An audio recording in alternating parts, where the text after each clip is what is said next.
लोगों के लिए एक अच्छी खबर आई है। केंद्रीय सरकार ने पेट्रोल और डीजल पर लगने वाला कर 10 रुपया प्रति लीटर कम कर दिया है।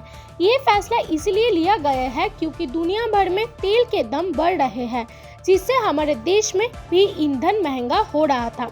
इस फैसले के बाद पेट्रोल और डीजल के दाम कम हो सकते हैं। सरकार चाहती है कि लोगों को महंगाई से थोड़ी राहत मिले, लेकिन एक जरूरी बात, तुरंत दाम कम होगा या नहीं ये अभी पक्का नहीं है, क्योंकि तेल कंपनियां पहले अपना नुकसान पूरा कर सकती हैं। इससे सरकार को पैसा का नुकसान होगा, लेकिन आम जनता को मदद देने के लिए ये कदम उठाया गया है। अब देखना होगा कि आने वाले दिनों में पेट्रोल और डीजल कितना सस्ता होता है।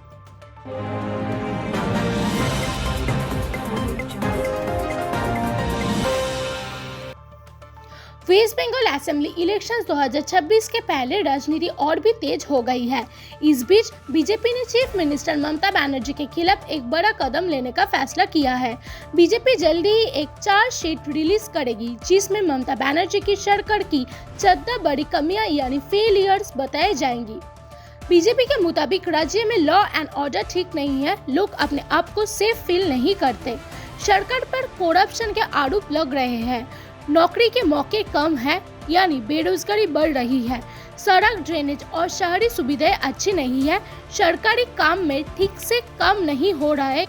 बीजेपी का कहना है कि ये सब ममता सरकार की बड़ी असफलताएं हैं और वो इन सब को लोगों के सामने लाना चाहते हैं।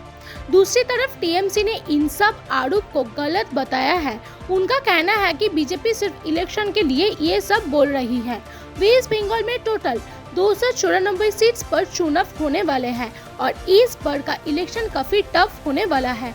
आप देखना होगा कि बीजेपी के ये चार्जशीट का लोगों पर क्या असर होता है और ममता बनर्जी इस पर क्या जवाब देती है।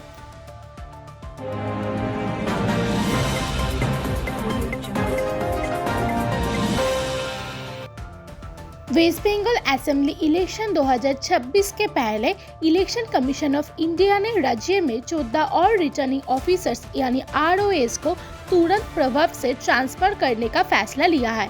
ये फैसला इलेक्शन से ठीक पहले लिया गया है, जिससे लेकर राजनीतिक माहौल और भी गर्म हो गया है। सोर्सेस के मुताबिक ये ट्रांसफर्स अलग अलग डिस्ट्रिक्ट्स और कंस्टिट्यूएंसीज में किए गए हैं, जहां रिटर्निंग ऑफिसर्स चुनाव की पूरी जिम्मेदारी संभालते हैं। ROS का काम नॉमिनेशन प्रोसेस से लेकर पोलिंग और काउंटिंग तक हर स्टेज को सुपरवाइज करना होता है, इसीलिए उनकी पोस्टिंग और ट्रांसफर बहुत ही सेंसिटिव मानी जाती है। इलेक्शन कमीशन का कहना है कि ये कदम फ्री, फेयर और ट्रांसपेरेंट इलेक्शन सुनिश्चित करने के लिए उठाया गया है। कमीशन ने ये भी स्पष्ट किया है कि चुनाव के दौरान किसी भी तरह की पक्षपात या एडमिनिस्ट्रेटिव इन्फ्लुएंस को रोकना उनका प्राथमिकता है। ध्यान देने वाली बात यह है कि ये कोई पहला कदम नहीं है। इससे पहले भी इलेक्शन कमीशन ने वेस्ट बंगाल में कई रिटर्निंग ऑफिसर्स और अन्य अधिकारियों का बड़े रिशफल किया था। लगातार हो रहे इस ट्रांसफर से ये साफ है कि पोल पैनल इलेक्शन मैनेजमेंट को लेकर काफी शक नजर आ रहा है। इस फैसले पर राजनीतिक प्रतिक्रिया भी सामने आई है। Ruling party all India Trinamool Congress ने इस पर सवाल उठाते हुए कहा है कि बार बार ट्रांसफर से एडमिनिस्ट्रेटिव स्टेबिलिटी प्रभावित हो सकती है।